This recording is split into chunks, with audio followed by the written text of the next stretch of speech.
ಭಾಷೆ ಯಾವುದೆಂದು ಯಾರು ಚಿಂತೆ ಮಾಡರು, ಹೊಂದಿಕೊಂಡು ಬಾಳೋದನ್ನ ಇಲ್ಲಿ ಎಲ್ಲ ಬಲ್ಲರು. ಕನ್ನಡ ನಾಡಿನಲ್ಲಿ ಕನ್ನಡ ಮಾತಾಡು, ನಿನ್ನ ಮನೆಯಲ್ಲಿ ನಿನ್ನ ಭಾಷೆ ಮಾತಾಡು, ನಿನ್ನ ಮನೆಯಲ್ಲಿ ನಿನ್ನ ಭಾಷೆ ಮಾತಾಡು. ಮುಂದೆ ಬನ್ನಿ, ಇನ್ನು ಮುಂದೆ ಬನ್ನಿ. ನಮಸ್ಕಾರ ಗುರು, ವೆಲ್ಕಮ್ ಬ್ಯಾಕ್ ಟು ಯೋಗ್ರಿ ವ್ಲಾಗ್ಸ್. ಇವತ್ತು ನಾವು ಒಂದು ಹೊಸ ಟಾಪಿಕ್ ಮಾತಾಡೋಣ. ಫಸ್ಟು ಒಂದು ಕ್ವಶನ್ ಕೇಳ್ತೀನಿ. ನಿಮಗೆ ಬೆಂಗಳೂರಲ್ಲಿ ಲಾಸ್ಟ್ ಟೈಮ್ ಯಾವಾಗ ಪೀಸ್ಫುಲ್ಲಾಗಿ ಫುಟ್ಪಾತ್ ಮೇಲೆ ಓಡಾಡಿದ್ದೀರಾ? ಹೋಗಲಿ, ಚಾನ್ಸ್ ಯಾವಾಗ ಸಿಕ್ಕಿತ್ತು ಥಿಂಕ್ ಮಾಡಿ. ಒಂದು ವಾರ, ಒಂದು ತಿಂಗಳು ಅಥವಾ ಒಂದು ವರ್ಷದ ಹಿಂದೆ? ಯಾಕಂದರೆ ಈಗ ಬೆಂಗಳೂರಲ್ಲಿ ಫುಟ್ಪಾತ್ ಮೇಲೆ ಓಡಾಡೋಕ್ಕೆ ಒಂದು ಅಚೀವ್ಮೆಂಟ್ ಆಗಿಬಿಟ್ಟಿದೆ. ನಾವು ರೋಡ್ ಟ್ಯಾಕ್ಸ್ ಕಟ್ತಿದ್ದೀವಿ, ಪ್ರಾಪರ್ಟಿ ಟ್ಯಾಕ್ಸ್ ಕಟ್ತಿದ್ದೀವಿ, GSTನೂ ಕಟ್ತಾಯಿದ್ದೀವಿ. ಆದರೆ ಕೊನೆಗೆ ನಡೆಯೋಕ್ಕೆ ಜಾಗ ಕೇಳಿದರೂ ಲಕ್ಷರಿ ಆಗಿದೆ. ಏನಕ್ಕೆ? ಇದೇನು ನೋಡಿ ಅಲ್ಲ, ಇದು ನೋಡಿ ನಗು ಬರಬೇಕಾ ಅಥವಾ ಅಳಬೇಕಾ ಏನೂ ಗೊತ್ತಾಗಲ್ಲ. ಈಗ ಸೋಷಿಯಲ್ ಮೀಡಿಯಾ ಓಪನ್ ಮಾಡಿದರೆ ಒಂದೇ ವಿಡಿಯೋ. JCB ಬಂತು, ಶಾಪ್ ಮುಂದೆ ಇದ್ದ ಬೋರ್ಡ್ ಹೊಡಿತು, ಟೀ ಸ್ಟಾಲ್ ಶಿಫ್ಟ್ ಆಯಿತು, ಫುಡ್ ಕಾರ್ಟ್ಗಳು, ಈ ತರಕಾರಿ ಗಾಡಿಗಳು, ಹೂವಿನ ಗಾಡಿಗಳು ಎಲ್ಲ ಮೂವ್ ಆಗ್ತಾಯಿದೆ. ಎಲ್ಲ ಜನರು, ಆಲ್ ಆಫ್ ದಿ ಪೀಪಲ್ಸ್ ಎಲ್ಲರೂ ಮೂವ್ ಮಾಡ್ತಾಯಿದ್ದಾರೆ.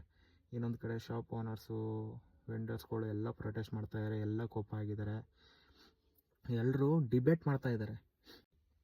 ಆಮೇಲೆ ಆಕ್ಸಿಡೆಂಟ್ ಆದರೆ ಅಯ್ಯೋ ಬೆಂಗಳೂರಲ್ಲಿ ಟ್ರಾಫಿಕ್ ಜಾಸ್ತಿ, ಅಯ್ಯೋ ಟ್ರಾಫಿಕ್ ಮತ್ತೆ ಪ್ರಾಬ್ಲಮ್ ಅಲ್ಲ ಗುರು, ಇದೆಲ್ಲ ಪ್ಲ್ಯಾನಿಂಗ್ ಕೂಡ ಪ್ರಾಬ್ಲಮ್ಮೇ.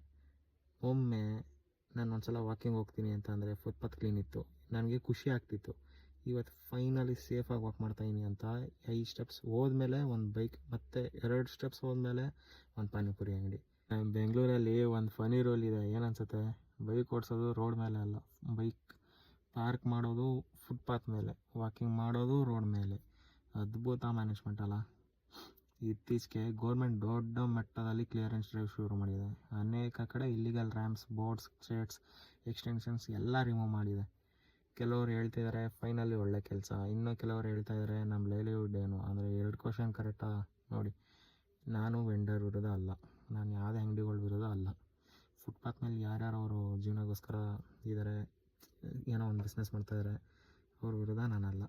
ಬೆಳಗ್ಗೆ 6 ಗಂಟೆಯಿಂದ ರಾತ್ರಿ 10 ಗಂಟೆವರೆಗೂ ದುಡಿಯೋರು, ಅವ್ರ ಫ್ಯಾಮಿಲಿ ಇದೆ, ಬಿಸ್ನೆಸ್ ಮೇಲೆ ಡಿಪೆಂಡ್ ಆಗಿರ್ಬೋದು, ಅವ್ರ ಕಷ್ಟ ನನಗೂ ಅರ್ಥ ಆಗುತ್ತೆ. ಆದರೆ ಒಂದು ಡೌಟು, ನಾವು ಲೈವ್ಲಿಹುಡ್ ಹೆಸರಲ್ಲಿ ಪಬ್ಲಿಕ್ ಸ್ಪೇಸ್ ಆಕ್ಯುಪೈ ಮಾಡ್ಬೋದಾ? ಅಂದರೆ ನಮಗೋಸ್ಕರ, ನಮ್ಮ ಪರ್ಸ್ನಲ್ಗೋಸ್ಕರ ನಾವು ಪಬ್ಲಿಕ್ ಸ್ಪೇಸ್ ಅಂದರೆ ಜನರು ಓಡಾಡೋಕ್ಕೋಸ್ಕರ ನಾವು ಆ ಜಾಗ ಆಕ್ಯುಪೈ ಮಾಡ್ಬೋದಾ? ಸರಿ, ಇವತ್ತು ನಾನು ಅಂಗಡಿ ಮುಂದೆ 5 ಫೀಟ್ ಜಾಗ ಆಕ್ಯುಪೈ ಮಾಡ್ಕೋತೀನಿ, ನಾಳೆ ಇನ್ನೊಬ್ಬರು 10 ಫೀಟ್ ಆಕ್ಯುಪೈ ಮಾಡ್ಕೋತಾರೆ, ಮತ್ತೊಬ್ಬ ಬೈಕ್ ಪಾರ್ಕ್ ಮಾಡ್ತಾನೆ. ಕೊನೆಗೆ ಫುಟ್ಪಾತ್ ಯಾರಿಗೂ ಉಳಿಯಲ್ಲ. ಇಲ್ಲಿ ಬ್ಯಾಲೆನ್ಸ್ ಬೇಕು, ಗೌರ್ಮೆಂಟ್ ಸ್ಟ್ರಿಕ್ಟ್ ಆಗಬೇಕು, ಆದರೆ ಆಲ್ಟರ್ನೇಟಿವ್ ಪ್ಲೇಸ್ ಕೂಡ ಕೊಡಬೇಕು. ಅದೇನೇ ಡೆವಲಪ್ಮೆಂಟ್ ಅಂತ ಕರಿತೀವಿ ಅಲ್ವಾ? ಇಲ್ಲ ಅಂದರೆ ಒಂದು ಪ್ರಾಬ್ಲಮ್ ಸಾಲ್ವ್ ಮಾಡಿ ಇನ್ನೊಂದು ಪ್ರಾಬ್ಲಮ್ ಕ್ರಿಯೇಟ್ ಮಾಡಿದ್ದಾಗೆ ಆಗುತ್ತೆ. ಇನ್ನೊಂದು ವಿಷಯ ಏನಪ್ಪ ಅಂತಂದರೆ, ಕೆಲವರೀಗ ಹೇಳಿದ್ದಾರೆ ಇಷ್ಟು ವರ್ಷ ಏನು ಮಾಡಿಲ್ಲ, ಈಗ ಏಕಾಏಕಿ ಯಾಕೆ ಆಲ್ ಆಫ್ ದಿ ಸಡನ್ ಏನಕ್ಕೆ ಇದು ಅಂತ. ಅದು ಕೂಡ ವ್ಯಾಲಿಡ್ ಕ್ವಶನ್ನೇ. ಆದರೆ ಲೇಟ್ ಆದ್ರೂ ರೈಟ್ ಕೆಲಸ ಮಾಡಿದ್ದಾರೆ, ವೆಲ್ಕಮ್ ಮಾಡಬೇಕು ಇದಕ್ಕೆ. ಯಾಕಂದರೆ ಬೆಟರ್ ಲೇಟ್ ದೆನ್ ನೆವರ್. ಒಂದು ವಾರ ಆ್ಯಕ್ಷನ್ನು, ಆಮೇಲೆ ಮತ್ತೆ ಸೈಲೆನ್ಸು, ಅದಾದಮೇಲೆ ಮತ್ತೆ ಎಂಕ್ರೋಚ್ಮೆಂಟು, ಇದು ಆಗಬಾರ್ದು. ಕನ್ಸಿಸ್ಟೆನ್ಸಿ ಇರಬೇಕು. ಇಲ್ಲ ಅಂದರೆ JCB ಬಂದು ಸೆಲ್ಫಿ ತೆಗೆಸ್ಕೊಂಡು ಹೋಗೋ ಈವೆಂಟ್ ಆಗಿಬಿಡುತ್ತೆ. ನೀವೇ ಇಮ್ಯಾಜಿನ್ ಮಾಡಿ, ಒಂದಿನ ಬೆಂಗಳೂರಿನಲ್ಲಿ ಫುಟ್ಪಾತ್ ಸಂಪೂರ್ಣ ಕ್ಲೀನ್ ಇದೆ, ಯಾರು ರೋಡ್ ಮೇಲೆ ನಡೆಯಲ್ಲ, ಓಲ್ಡ್ ಏಜ್ ಪೀಪಲ್, ಎಲ್ಲ ಮಕ್ಕಳು, ಎಲ್ಲ ವೀಲ್ ಚೇರ್ನಲ್ಲಿ ಎಲ್ಲರೂ ಆರಾಮಾಗಿ ಓಡಾಡ್ತಾ ಇರ್ತಾರೆ. ಅದೆಷ್ಟು ಚೆನ್ನಾಗಿರುತ್ತೆ ಅಲ್ವಾ? ಅದೇ ಸಿಟಿ ಡೆವಲಪ್ಮೆಂಟ್, ಅದೇ ಸಿವಿಲೈಸೇಷನ್ ಸೊಸೈಟಿ. ಆದರೆ ಅದಕ್ಕೆ ಗೌರ್ಮೆಂಟ್ ಮಾತ್ರ ಸಾಕಾಗಲ್ಲ, ನಾವು ಚೇಂಜ್ ಆಗಬೇಕು. ಹಾಗಾದರೆ ಗುರು, ಈಗ ಮುಖ್ಯ ಪಾಯಿಂಟ್ಗೆ ಬರೋಣ, main point of the topic. ನಾವು ಯಾವಾಗಲೂ ಗೌರ್ಮೆಂಟನ್ನು ಬ್ಲೇಮ್ ಮಾಡ್ತೀವಿ, BBMP ಬ್ಲೇಮ್ ಮಾಡ್ತೀವಿ, ಟ್ರಾಫಿಕ್ ಪೊಲೀಸ್ ಬ್ಲೇಮ್ ಮಾಡ್ತೀವಿ, ಕಾರ್ಪೊರೇಟರು, MLA ಎಲ್ಲರೂ ಈ ಥರ, ಇನ್ನೂ ಮತ್ತೊಬ್ಬರು ಬೇರೆ ಪೊಲಿಟಿಷಿಯನ್ಸ್ನೆಲ್ಲ ನಾವು ಬ್ಲೇಮ್ ಮಾಡ್ತೀವಿ. ಆದರೆ ದಿನ ಕನ್ನಡಿ ಮುಂದೆ ನಿಂತ್ಕೊಂಡು ನಮ್ಮನ್ನೇ ಬ್ಲೇಮ್ ಮಾಡ್ಕೋತೀವ? ಇಲ್ಲ. ಒಮ್ಮೆ ಆನೆಸ್ಟಾಗಿ ಆನ್ಸರ್ ಮಾಡಿ. ಬೈಕ್ ಪಾರ್ಕ್ ಮಾಡ್ಬೋದು ಅಂತ ಗೊತ್ತಿದ್ರೂ ಮಾಡಬಾರ್ದು ಅಂತ ಗೊತ್ತಿದ್ರೂ ನಾವು ಬೈಕ್ನ ಅಲ್ಲೇ ಪಾರ್ಕ್ ಮಾಡ್ತೀವಿ. 2 ನಿಮಿಷ ಮಾತ್ರ ಅಂತ ಫುಟ್ಪಾತ್ ಮೇಲೆ ಬೈಕ್ ಪಾರ್ಕ್ ಮಾಡಿಬಿಡ್ತೀವಿ. ಗಾರ್ಬೇಜ್ ಎಲ್ಲಿ ಹಾಕ್ಬಾರ್ದು ಅಂತ ಗೊತ್ತಿದ್ರು ಒಂದು ಕವರ್ ಮಾತ್ರ ಅಂತ ಬಿಸಾಕ್ಬಿಡ್ತೀವಿ. ಸಿಗ್ನಲ್ ಜಂಪ್ ಮಾಡಬಾರ್ದು ಅಂತ ಗೊತ್ತಿದ್ರು ಯಾರು ನೋಡ್ತಿಲ್ಲ ಅಂತ ಹೋಗ್ಬಿಡ್ತೀವಿ. ಆಮೇಲೆ ಸಿಟಿ ಕ್ಲೀನ್ ಇಲ್ಲ ಅಂತ ಕಂಪ್ಲೇಂಟ್ ಮಾಡ್ತೀವಿ. ಅದಕ್ಕೆ ನಾನು ಹೇಳೋದು, ಸಿಟಿ ಅಂದರೆ ಗೌರ್ಮೆಂಟ್ ಅಲ್ಲ, ಸಿಟಿ ಅಂದರೆ ನಾವೇ, ನಮ್ಮ ಹ್ಯಾಬಿಟ್ಸು, ನಮ್ಮ ರೆಸ್ಪಾನ್ಸಿಬಿಲಿಟಿ, ನಮ್ಮ ಮೈಂಡ್ಸೆಟ್. ಇನ್ನೊಂದು ಫನಿ ಅಬ್ಸರ್ವೇಷನ್ ಹೇಳ್ತೀನಿ. ಏನು ಗೊತ್ತಾ, ಬೆಂಗಳೂರಲ್ಲಿ ಕೆಲವರಿಗೆ ವಾಕಿಂಗ್ ಅಂದ್ರೇ ಎಕ್ಸಸೈಸ್ ಅಲ್ಲ, ಸರ್ವೈವಲ್ ಮಿಷಿನ್. ಒಂದು ಕಡೆ ಮೆಟ್ರೋ ವರ್ಕು, ಇನ್ನೊಂದು ಕಡೆ ಡ್ರೈನೇಜ್ ವರ್ಕು, ಮತ್ತೊಂದು ಕಡೆ ಪಾರ್ಕ್ ಮಾಡಿರೋ ವೆಹಿಕಲ್ಗಳು. ಕೊನೆಗೆ ವಾಕಿಂಗ್ ಮಾಡೋ ವ್ಯಕ್ತಿ ಕೂಡ ಗೂಗಲ್ ಮ್ಯಾಪ್ಗಿಂತ ಹೆಚ್ಚು ರೂಟ್ ಚೇಂಜ್ ಮಾಡಬೇಕಾಗತ್ತೆ ಫುಟ್ಪಾತ್ ಮೇಲೆ. ಆ ಥರ ಇದೆ ಇವಾಗ ಕಂಡೀಷನ್. ಕೆಲವೊಂದು ಸಲ ಅನಿಸುತ್ತೆ ಫುಟ್ಪಾತ್ ಡಿಸೈನ್ ಮಾಡಿದ ಇಂಜಿನಿಯರ್ ಕೂಡ ಅದ್ರ ಮೇಲೆ ಒಮ್ಮೆ ನಡೆಯೋಕ್ಕಾಗಲ್ವೇನೋ. ಯಾಕಂದರೆ ಕೆಲವು ಕಡೆ ಫುಟ್ಪಾತ್ ಸ್ಟಾರ್ಟ್ ಆಗುತ್ತೆ, ಸ್ವಲ್ಪ ದೂರ ಹೋಗುತ್ತೆ, ಆಮೇಲೆ ಮತ್ತೆ ಸಡನ್ನಾಗಿ ಮುಗ್ದುಬಿಡತ್ತೆ. ಆಮೇಲೆ ನೀವೇ ರೋಡ್ಗೆ ಜಂಪ್ ಆಗಬೇಕು. ಹಾಂ, ಇದು ಗೇಮ್ ಲೆವೆಲ್ ಕಂಪ್ಲೀಟ್ ಮಾಡೋದಾ ಇಲ್ಲಿ ಎಂಥ ಫೀಲಿಂಗ್ ಕೊಡುತ್ತೆ ಅಂತಂದರೆ, ನೀವು ಹೇಳಿ. ನಮ್ಮ ಪೇರೆಂಟ್ಸ್ ಅಥವಾ ನಮ್ಮ ಗ್ರ್ಯಾಂಡ್ ಪೇರೆಂಟ್ಸು ವಾಕಿಂಗ್ ಹೋಗ್ಬೇಕಾದ್ರೆ ಈಸಿ ಆಗಿದೆಯಾ? ಒಬ್ಬ 50 ವರ್ಷದ ತಾತ ಇಲ್ಲ ಅಜ್ಜಿ ರಸ್ತೆ ಮೇಲೆ ನಡೆಯಬೇಕಾದ್ರೆ ಎಷ್ಟು ರಿಸ್ಕ್ ಇರುತ್ತೆ. ಇಲ್ಲ ಒಬ್ಬ ಯಾರೋ ಹ್ಯಾಂಡಿಕ್ರಾಫ್ಟ್ ಪರ್ಸನ್ನು, ಯಾರೋ ಒಬ್ಬರು ವೀಲ್ ಚೇರ್ ಮೇಲೆ ಓಡಾಡೋ ಅಂಥ ಜನರು ಯಾರಾದರೂ ಇರ್ತಾರೆ, ಅವ್ರಿಗೆಲ್ಲ ಹೇಗಾಗಬೇಕು ರೋಡಲ್ಲಿ? ಅವರೆಲ್ಲ ಹೋಗೋಕ್ಕಾಗತ್ತಾ?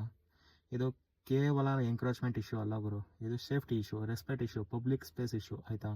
ಅದಕ್ಕೆ ಕ್ಲೀನ್ ಫುಟ್ಪಾತ್ ಅಂದರೆ ಲಕ್ಸುರಿ ಅಲ್ಲ, ಬೇಸಿಕ್ ನೆಸೆಸಿಟಿ ಇದು, ಎವ್ರಿ ಡೇ ನೆಸೆಸಿಟಿ ಇದು. ಈಗ ಕೆಲವೊಬ್ರು ಕಮೆಂಟ್ ಮಾಡ್ತಾರೆ, ಅಣ್ಣ ವೆಂಡರ್ಸ್ ಮಾತ್ರ ಲೈಫ್ ಇರುತ್ತೆ. ಕರೆಕ್ಟು, 100%. ಬೆಳಿಗ್ಗೆ ಟೀ ಕೊಡೋಕ್ಕೂ ಬೇಕು, ಪಾನಿಪುರಿ ಕೊಡೋಕ್ಕೂ ಬೇಕು, ಫ್ರೂಟ್ಸ್ ಸೇಲ್ ಕೂಡ ಮಾಡಬೇಕು, ತರಕಾರಿ ಸೇಲ್ ಮಾಡಬೇಕು, ಹೂವು ಮಾರಬೇಕು, ಎಲ್ಲರೂ ಬೇಕು. ಆದರೆ ಸಿಸ್ಟಮ್ ಕೂಡ ಬೇಕು ಅಲ್ವಾ? ಒಂದು ಡೆಸಿಗ್ನೇಟೆಡ್ ಏರಿಯಾ ಅಂತ ಇರಬೇಕು, ರೂಲ್ಸ್ ಕ್ಲಿಯರ್ ಆಗಿರಬೇಕು. ಇದಕ್ಕೆ ನಮ್ಮ ಗೌರ್ಮೆಂಟ್ ಕರೆಕ್ಟಾಗಿರಬೇಕು ಫಸ್ಟ್ ಆಫ್ ಆಲ್. ಇಲ್ಲ ಅಂದರೆ ಡೈಲಿ ಫೈಟ್ ಆಗುತ್ತೆ, ಡೈಲಿ ಕಂಪ್ಲೇಂಟ್ ಆಗುತ್ತೆ, ಡೈಲಿ ಟೆನ್ಷನ್ ಆಗುತ್ತೆ. ನನಗೆ ಪರ್ಸ್ನಲ್ ಆಗಿ ಏನು ಅನ್ಸೋದು ಅಂತ ಅಂದರೆ, government vendors public 3 side win ಆಗೋ ಸೊಲ್ಯೂಷನ್ ಓಡಬೇಕು. ಒಂದು ಒಳ್ಳೆ ಸೊಲ್ಯೂಷನ್ ಬಂದರೆ ಒಬ್ಬರು ಮಾತ್ರ ವಿನ್ ಆದರೆ ಲಾಂಗ್ ಟರ್ಮ್ನಲ್ಲಿ ಕೆಲಸ ಆಗೋಲ್ಲ. ಇನ್ನೊಂದು ಕಡೆ ಸೀರಿಯಸ್ ಪಾಯಿಂಟ್ ಅಂದರೆ, ನಮ್ಮ ಬೆಂಗಳೂರು ಇಂಟರ್ನ್ಯಾಷನಲ್ ಸಿಟಿ ಅಂತ ಕರಿತೀವಿ, IT ಕ್ಯಾಪಿಟಲ್ ಅಂತ ಕರಿತೀವಿ, ಸ್ಟಾರ್ಟಪ್ ಕ್ಯಾಪಿಟಲ್ ಅಂತ ಕರಿತೀವಿ. ಹಾಗಿದ್ರೆ ಬೇಸಿಕ್ ವಾಕಿಂಗ್ ಇನ್ಫ್ರಾಸ್ಟ್ರಕ್ಚರ್ ಕೂಡ world class ಆಗಬಾರ್ದಾ?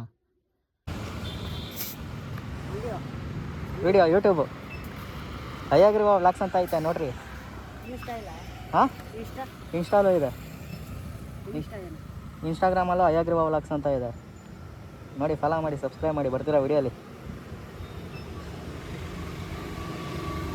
A few moments later.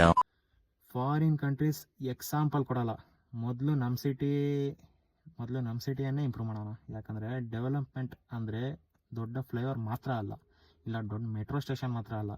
ಒಬ್ಬ ಕಾಮನ್ ಮ್ಯಾನ್ ಸೇಫಾಗಿ ನಡೆಯೋಕ್ಕೂ ಕೂಡ ಡೆವಲಪ್ಮೆಂಟೇ.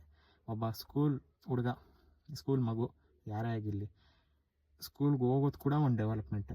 ಒಬ್ಬ ಸೀನಿಯರ್ ಸಿಟಿಸನ್ನು ಭಯ ಇಲ್ಲದೆ ಮಾರ್ನಿಂಗ್ ವಾಕ್ ಹೋಗೋದು ಕೂಡ ಒಂದು ಡೆವಲಪ್ಮೆಂಟೇ ಫುಟ್ಪಾತ್ ಮೇಲೆ. ಇದನ್ನು ನಾವು ಯಾರೂ ಮರಿಬಾರ್ದು. ನನಗೆ ಒಂದು ಸೀನ್ ಇಮ್ಯಾಜಿನ್ ಆಗುತ್ತೆ, ಒಂದಿನ ಬೆಂಗಳೂರು ಸಂಪೂರ್ಣ ಕ್ಲೀನ್ ಫುಟ್ಪಾತ್ಸ್ ಆಗಿರುತ್ತೆ. ಯಾರು ಇಲಿಗಲ್ ಪಾರ್ಕ್ ಮಾಡಿರಲ್ಲ, ಯಾರು ಪಬ್ಲಿಕ್ ಸ್ಪೇಸ್ ಆಕ್ಯುಪೈ ಮಾಡಿರಲ್ಲ, ಜನರು ರೂಲ್ಸ್ ಫಾಲೋ ಮಾಡ್ತಾರೆ, ಟ್ರಾಫಿಕ್ ಸ್ವಲ್ಪ ಬೆಟರ್ ಇರುತ್ತೆ, ವಾಕಿಂಗ್ ಈಸಿ ಇರುತ್ತೆ. ಅದು ಡ್ರೀಮಲ್ಲ, ಪಾಸಿಬಿಲಿಟಿ ಇದೆ, ನಾವು ಮಾಡ್ಕೋಬೋದು. ಆದರೆ ಸೋಷಿಯಲ್ ಮೀಡಿಯಾನಲ್ಲಿ ಮಾತ್ರ ಡೆಬೇಟ್ ಮಾಡಿದರೆ ಆಗಲ್ಲ. ಗ್ರೌಂಡ್ ಲೆವೆಲ್ ಚೇಂಜ್ ಕೂಡ ಆಗಬೇಕು, ನಮ್ಮಿಂದ ಚೇಂಜ್ ಆಗಬೇಕು ಫಸ್ಟು. ಒಂದು ಖಡಕ್ ಡೈಲಾಗ್ ಹೇಳ್ತೀನಿ, ಫುಟ್ಪಾತ್ ಮೇಲೆ ನಡೆಯೋಕ್ಕೆ ಪರ್ಮಿಷನ್ ಬೇಕಾಗದ ದಿನ ಬಂದಾಗ ಮಾತ್ರ ಸಿಟಿ ಡೆವಲಪ್ಮೆಂಟ್ ಅಂತ ಹೇಳ್ಬೋದು. ಇದು ನನ್ನ ಒಪಿನಿಯನ್ನು. ನಿಮ್ಮ ಒಪಿನಿಯನ್ ಬೇರೆ ಇರ್ಬೋದಾ? ಅದಕ್ಕೆ ಕಮೆಂಟ್ ಸೆಕ್ಷನ್ ಓಪನ್ ಇದೆ. ನಿಮ್ಮ ಗೌರ್ಮೆಂಟ್ ಆ್ಯಕ್ಷನ್ ಕರೆಕ್ಟ್ ಅನ್ಸುತ್ತಾ, ಅಥವಾ ಮೊದಲು ವೆಂಡರ್ಸ್ಗೆ ಆಲ್ಟರ್ನೇಟಿವ್ ಪ್ಲೇಸ್ ಕೊಡ್ಬೇಕು ಅನ್ಸುತ್ತಾ, ಅಥವಾ ಎರಡೂ ಜೊತೆಗೆ ಹೋಗ್ಬೇಕಾ? ಕಮೆಂಟ್ಸ್ನಲ್ಲಿ ತಿಳಿಸಿ. ನಿಮ್ಮ ಕಮೆಂಟ್ಸ್ ನಾನು ಓದ್ತೀನಿ. ವಿಡಿಯೋ ಇಷ್ಟ ಆದರೆ ಲೈಕ್ ಮಾಡಿ, ಶೇರ್ ಮಾಡಿ. ಈ ಥರ real life topics, Bengaluru stories, facts, funs, opinion, honest discussions ಎಲ್ಲ ಬರುತ್ತೆ. ಅಯ್ಯಾಗಿರುವ ವ್ಲಾಗ್ಸ್ ಸಬ್ಸ್ಕ್ರೈಬ್ ಮಾಡಿ, ಮರೀಬೇಡಿ, ಲೈಕ್ ಮಾಡಿ. ಮುಂದಿನ ವಿಡಿಯೋದಲ್ಲಿ ಸಿಗೋಣ. Until then take care, bye, safe. ಜೈ ಹಿಂದ್, ಜೈ ಕರ್ನಾಟಕ. ಸೈನಿಂಗ್ ಆಫ್ ಅಯ್ಯಾಗಿರುವ ವ್ಲಾಗ್ಸ್.